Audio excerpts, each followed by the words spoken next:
Welcome to another episode of Women's Cricket Chat. This week you've got just me, no Alex, but I'm joined by a superstar guest.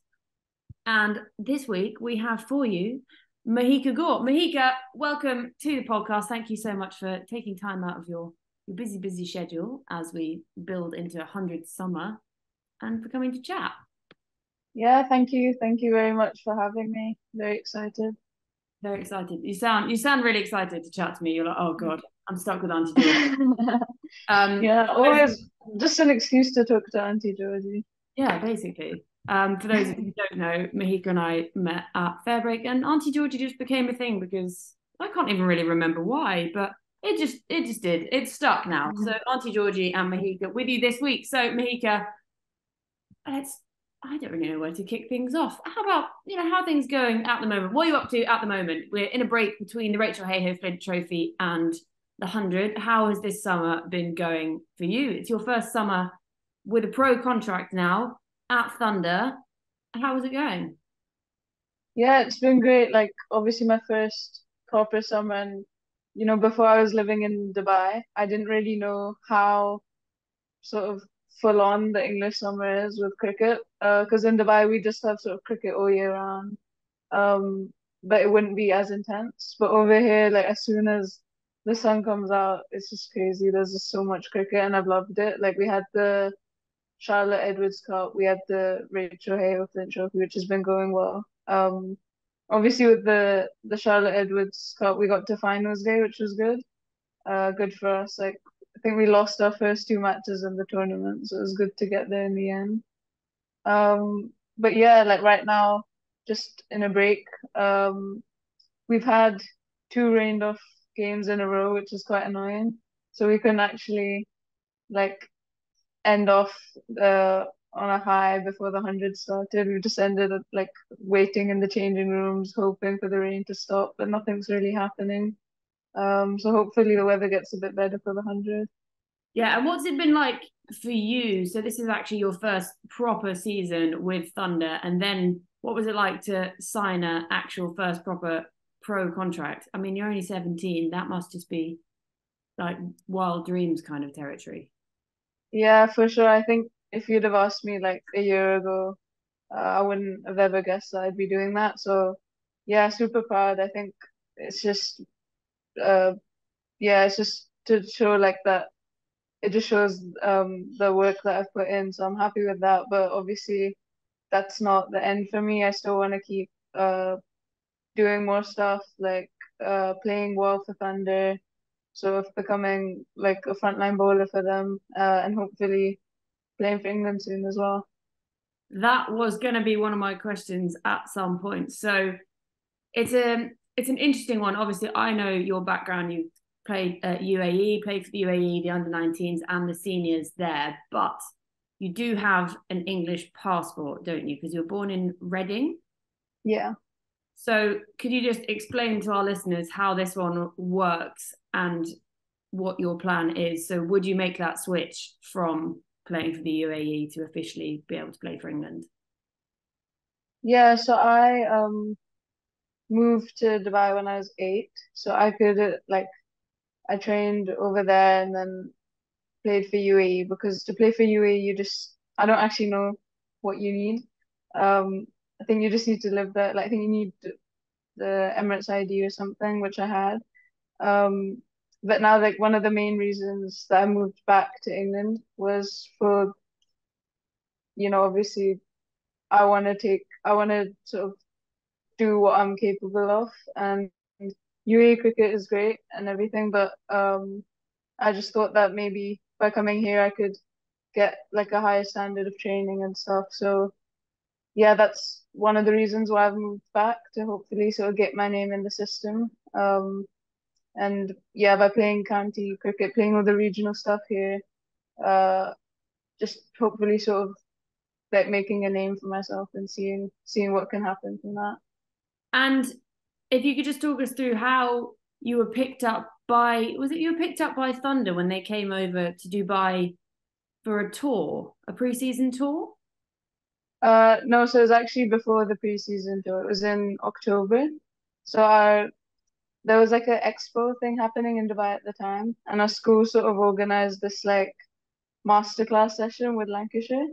And I remember I couldn't actually go to that initially because I had training with the UAE, but then that got cancelled and I ended up going. And it was just sort of like very small nets, not even run up. Like the run up wasn't even enough for like a spinner. It was very small, and we were just sort of just bowling to each other. Keaton Jennings was there, and he was sort of just giving us batting tips. And I wasn't really thinking much of it. I was just sort of bowling. But then my teacher was talking to Warren Hegg and like saying that, I have a British passport or whatever. And then um, through Warren Hegg, so he basically just approached the school to get in touch with my parents and stuff because he thought that I could, potentially play with Thunder. And then the preseason tour happened in March, so I got to meet them properly then. Um, and yeah, I think it's so kind of crazy, like that it all happened like that because then I got to play in the 100 that summer as well. So it was mad. It was definitely like what is like oh what is happening kind of thing. But yeah, very grateful for that.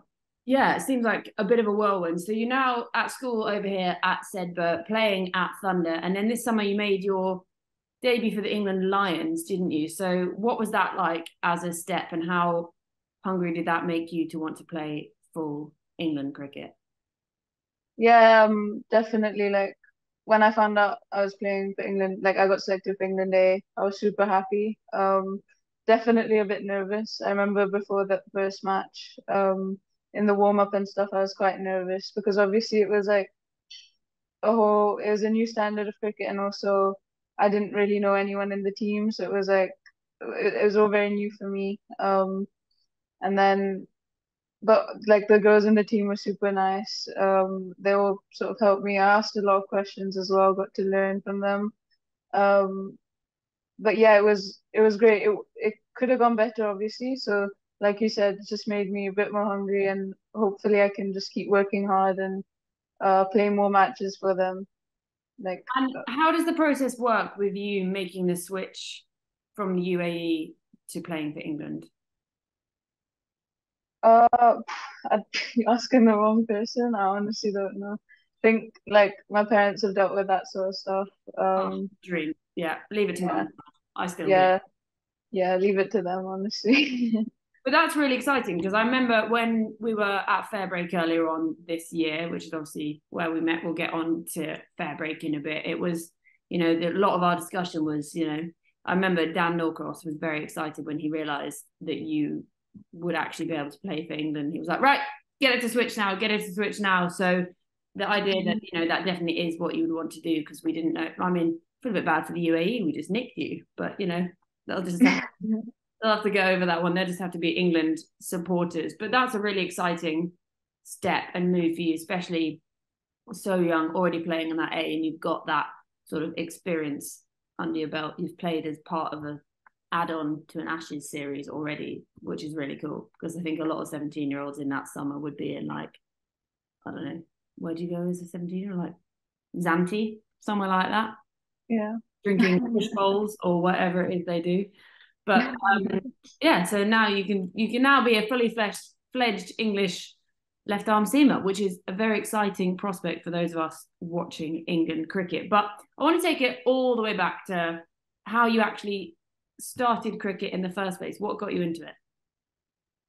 Uh, the IPL, like I remember me and my dad, not me and my dad, like our whole family went to watch a match in India. It was Rajasthan versus Delhi Daredevils at the time. And then all I remember about it was that Shane Warne got player of the match. I don't remember much, but apparently, like what my dad tells me is that when we came back home to the UK in the garden, I'd just be like bowling, and apparently I was like rolling my arm properly. I wasn't chucking the ball, so he was quite surprised by that. And then like he put me in a club in England, but then we moved to Dubai, and I stopped cricket for a while. I became a fully fledged badminton player with Oh, interesting. As you do, it's good with uh the kids. yeah, so me and my sister would go for badminton training like once a week, and then every time we'd go for badminton training, we'd cross the ICC. So then we'd think about it, but then we'd be like, nah. And then I think the turning point was I played my first badminton match and I lost 21-3, 21-3. So then I was just like, maybe this is not for me. I think my parents thought that as well. And we're like, yeah, let's just, like, we crossed the ICC anyway, let's just go see what's up. And then I went there and the coach told me to bowl. I think Chaya was batting at the time, who's now captain of the UAE Yeah. team. So I was bowling to her, I was bowling these like loopy full tosses. She was just defending them because she felt bad that this like 9-year-old was bowling to her. Um, but yeah, then got back into cricket from there. And your height is obviously something that is very helpful when it comes to bowling. Have you always been mega tall? Because I've never had a growth spurt as such. I've just always been really tall. Yeah, same. I've been quite tall. I've always been like one of the tallest in the class. Um, Actually, I've always been like the tallest in my class. I think it comes from my dad. He's like 6'4". My mom's also quite tall. Yeah. Um, but um, but yeah, I had a mini growth spurt during quarantine. Because I remember after that, like after the quarantine period, everyone was like, "Wow, you've really grown." But yeah, I've just always been quite tall. And how was quarantine and lockdown for in because I don't really know what it was like in Dubai and how did you manage to keep up any of your training? Um, in Dubai, it was quite like I remember we had online school and stuff, so I'd be quite busy for most of it. And then we'd have like 2 or 3 times a week, we'd have these like Zoom sessions with our like club, and we'd sort of just do like we'd put someone would like screen share a YouTube fitness class thing, and we'd all just do it. Um, yeah, those are like the dark days, honestly. That was not fun. And then yeah, I just sort of watch a lot of cricket, I think. I can't really remember what I did. I remember that we had a tournament in September. But because I had that growth spurt during quarantine, like I said, both my knees were sort of not in a good place, so I couldn't actually play it.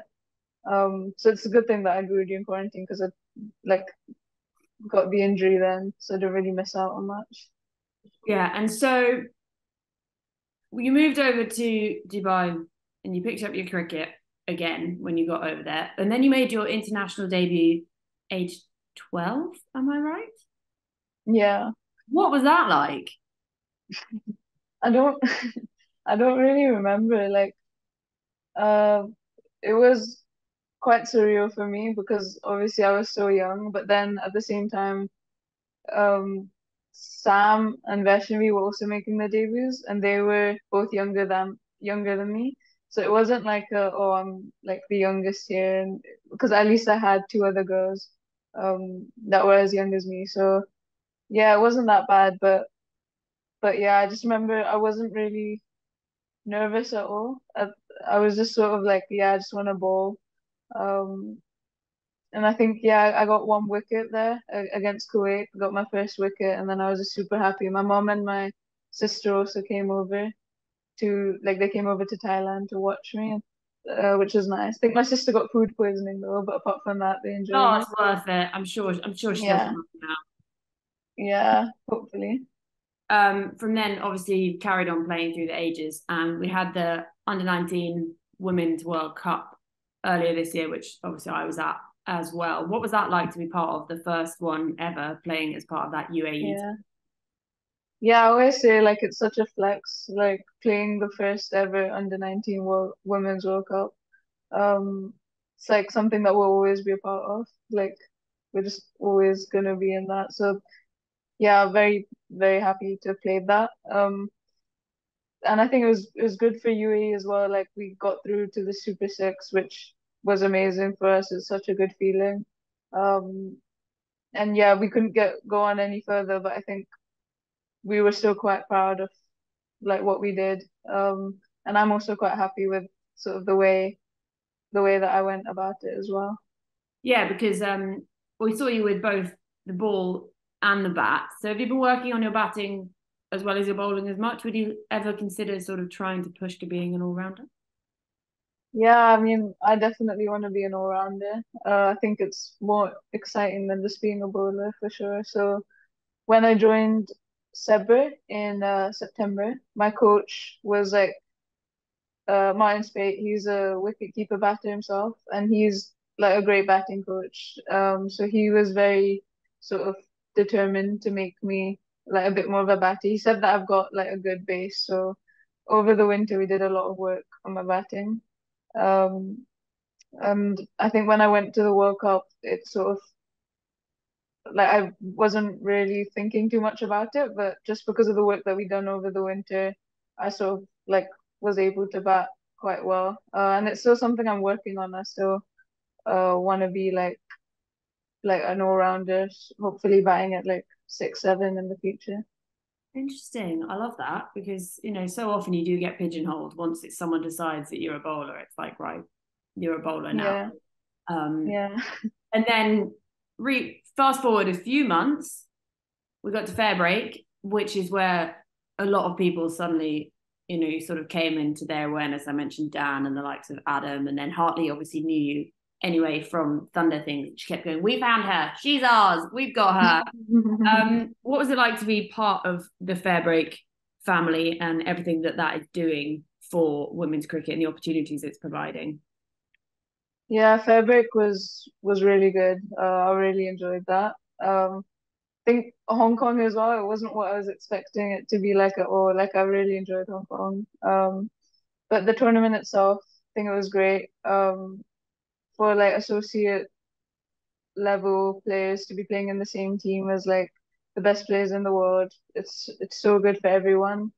Um, and I don't know like a single person who played it and didn't enjoy it. Like it was just everyone had so much fun, and which is what it's meant to be about. So yeah, I think it's so good, and hopefully there's just many more tournaments like that to come. And did it help your confidence as a player, do you think? How much do you think it helped develop you? Uh, Quite a lot, I'd say. I think before the first match, I was a bit nervous, but it was nice to sort of talk to Nick Carey, who was a captain in my team. Um, like just see the way that she went about it, because she's quite calm, and see like sort of the plans that she had. She'd always be a mid on mid off, so I could sort of ask her questions and talk to her about it. But yeah, for me, like I learned a lot. Not every match was perfect, but that was a good thing that I got to sort of sit through, like watch it again and see where I could have what I could have done better. But it was also good for my confidence that I could get like some big names out. Yeah, and then you made it into that team of the tournament as well, so it can't have gone too badly for you. What was it like to get to play alongside and against some of the really big names in women's cricket? And do you keep in touch? Um, I think like I've kept in touch with some of the other girls, like not necessarily the biggest names, but some of the girls who are in my team. As you know, as you might know, Betty Chan's here in England. Oh yeah. So yeah, so she messaged me when she came, which was nice. So hopefully before she leaves, I can find her, meet her for a bit. But yeah, like to play with like with Nick Carey, Sophia Dunkley, Bisma Maroof, like Kaka as well. Uh, and just see like they're so calm about the way they go about their cricket. Like they don't put too much pressure on themselves at all. And they don't put pressure on us as well. So it was just really nice to see that. And I've sort of taken some of that stuff, like brought it back with me, and then I've been trying to like keep that same mindset when I bowl now. Because you do always seem pretty cool, calm, and collected. I'm not sure if that's just on the outside, but you seem to just sort of have your stuff together. Don't swear on the podcast, Georgie. You do, like have it pretty well put together, and you never seem to like you've got the action that doesn't seem like you're sort of trying too hard. Do you find that it's just sort of really natural for you? Yeah, I think that's quite new for me. Like a couple of years ago, if I were to be hit for a boundary or something, I'd just like the next one, I'd be like, oh, I'm gonna bowl this as fast as I can. And that would sort of take me away from what I'm good at. It would make me bowl like not a good ball, and then I just get hit again. So I think that's something I've worked on. That's something people have told me, that like when you get hit for a boundary, you just have to stay super calm. Like, and you know that you just need to focus on the next ball. So yeah, I think it's new for me. It's not something I've always had. But yeah, for my action, it is pretty natural. Obviously I've worked on some stuff, but I don't try and force it too much. Just sort of let it happen. And is there more that you're still sort of trying to add to your bowling repertoire? What do you think you're missing? I think so. This winter, I've worked a bit on trying to get faster, basically. Like right now, I've got pretty good swing, but I want to be able to swing the ball at a quicker speed. So yeah, I just want to get like stronger and get quicker. Um, and also just some variations as well. I think with my height, I've got a good like I should have a good bouncer. So just working on my bouncer and different variations as well. And it's something that I guess you can sort of look at England and see that they are lacking in that left arm pace. Do you sort of look at it and be like, I know that this is a gap that I'll be able to fill? Yeah, I haven't really thought about that, but I think that if they're lacking a left arm pacer, then for sure it would be a great opportunity for me. Like I could definitely see myself not maybe not now, but in the future, hopefully, after I've developed a bit more, hopefully, getting a spot there. Yeah, and so you do have the opportunity to keep developing. Obviously, you're now playing at Thunder full time. You know, we were just talking before this podcast that you're looking at unis around Manchester so that you can stay at Thunder and train there. Picked up 3 wickets on your Thunder debut this year. Is that right? Yeah, What's it been yeah, like playing in that team this year? Because it was a tricky start for Thunder, wasn't it, to try yeah. and find that first, especially Rachel Hayhoe Flint win. So how much are you enjoying your time with them? Because it seems like really good fun at Thunder. Yeah. Yeah, they're all such a great bunch of people. They've all been like super welcoming. It's been nice to join them and yeah, obviously we started off not in the best way, I think in both trophies. But we were able to show that like in the Charlotte Edwards Cup, like we still got that turnaround. We had a really good comeback. Especially that we played against Diamonds and Blackpool. I think that was one of the best games of the season because we had to win that game and we didn't have any of our England players. They were all out. So and we still managed to win it like it was a proper team effort. So I think we've shown what we can do. And we definitely are capable of like winning or a lot more. And we're getting there. So hopefully like after I think we've got 2 more matches. I don't know actually how many more matches we have after the 100, but hopefully we can end the season well. Yeah, and so you're playing at the OGs, the Manchester Originals in the 100 this year. How excited are you for that? Because that team is absolutely stacked this year. Yeah, yeah, I'm so excited. Like we've got quite a different team to last year as well, which is always good to sort of have like some new faces. But like, yeah, so excited. I remember last year I didn't play a match, but it was like greatest cricket tournament for me yet because I just learned so much because it's just a whole new standard and like the crowds and everything is just so exciting. So yeah, like super excited for it this year.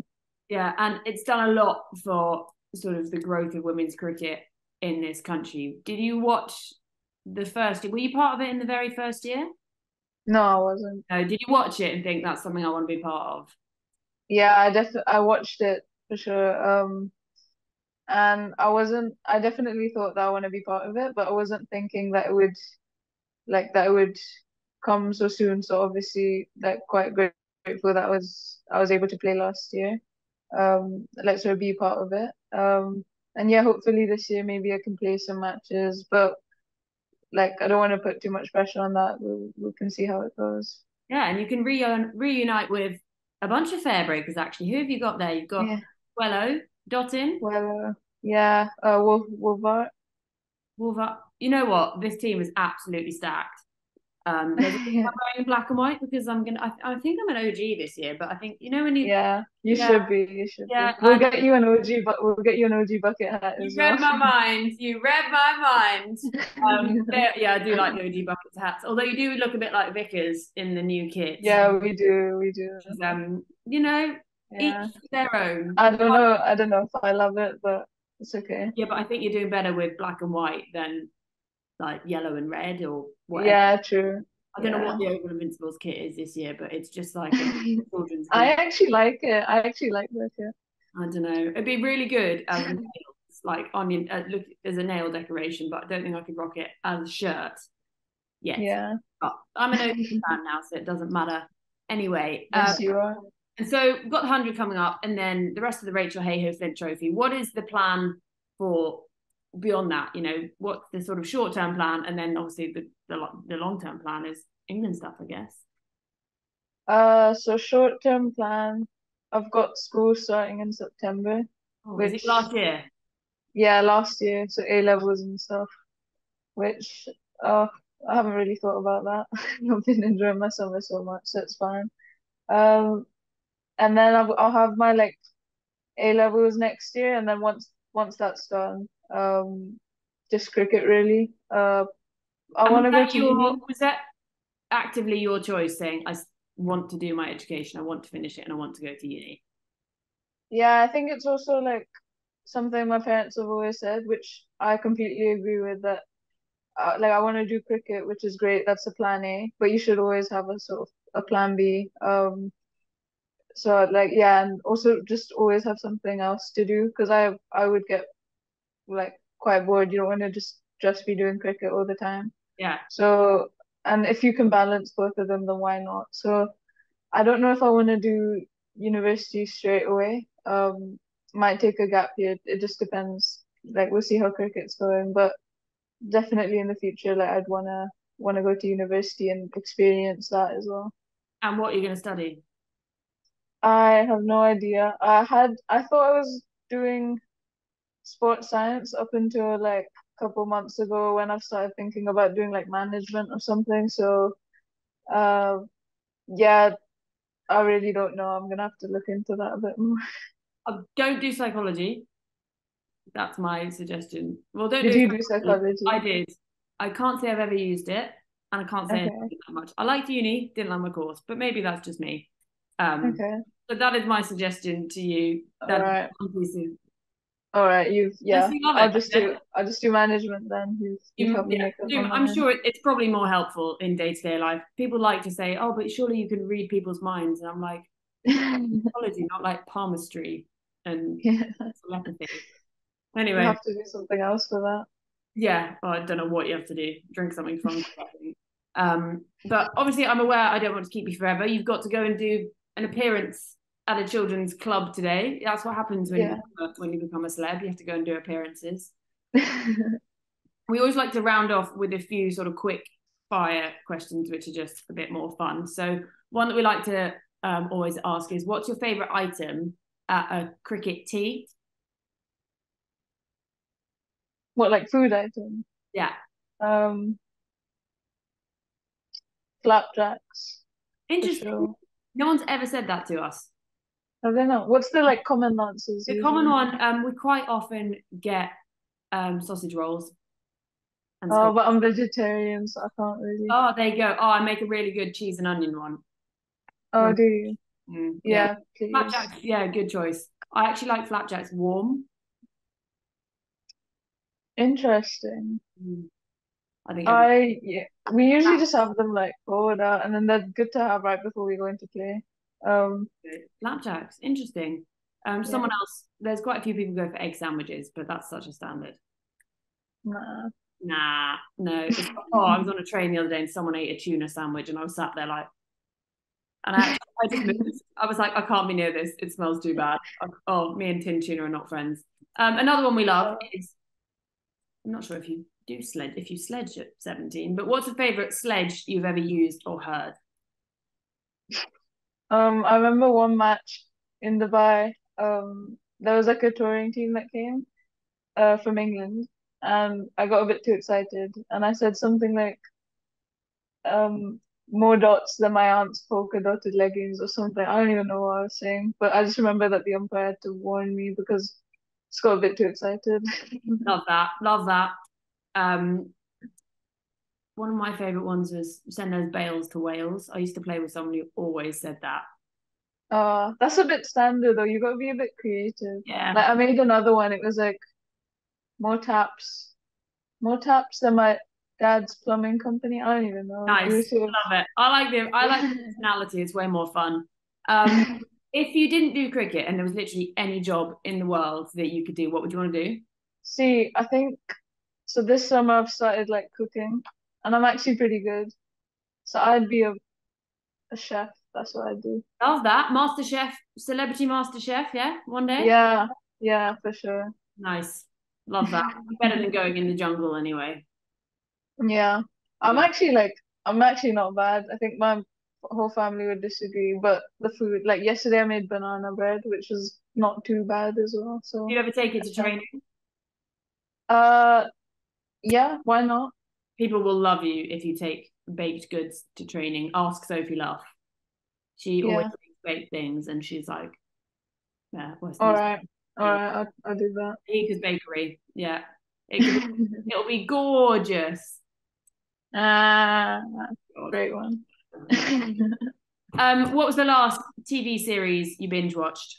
I haven't watched new ones. I just rewatch old ones all the time, like Modern Family. I just watch it all the time. Yeah, And nice. then Brooklyn Nine-Nine, just rewatch it Did in you the have you watched morning. New Girl? I love New Girl. No, but a lot of people have told me to watch it. I absolutely love New Girl. It's just such like brain mush. And yeah, I'm a bit Yeah, um yeah, I'll start that. favorite musician or band. Har Harry Styles probably quite like his Nice, music. nice. Did you go see him? No, I didn't. He performed everywhere in England except for Manchester, which is where he's from, which I didn't quite understand. Oh, that is really. Um, yeah, so not this year, next year maybe. Um, ideal holiday destination. Uh, Maldives, Yeah, nice, good choice. Love that. basic. No, but go for it. Why not? You can pick anywhere. Yeah, So yeah, I think I'd say that or like Fiji or somewhere like that. yeah. Very long flight. So I don't know about that Mm. one. What's your favorite like your go-to drink? I mean, you're not really old enough to drink on a night out, so maybe not. Let's not ask that. I'll get out. Um oh, I can't remember. I had one I was gonna ask. And now I can't remember it. Maybe we'll just round up because they say, and I know that you have places to be. I know. Favorite ground you've played cricket at? Ooh, where have I played cricket? Sapphire Gardens probably quite like that. Nice.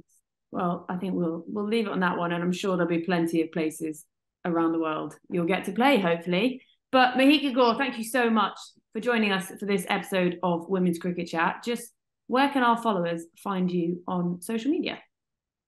On Instagram, Mahika Go. Well, that was simple enough. Thank you so much for joining us. It's been amazing to hear about your story so far, and we look forward to following it for a very long time into the future when I'm old and grey and you're still young and bounding in. Of course, Auntie Georgie, thank you very much. Enjoy.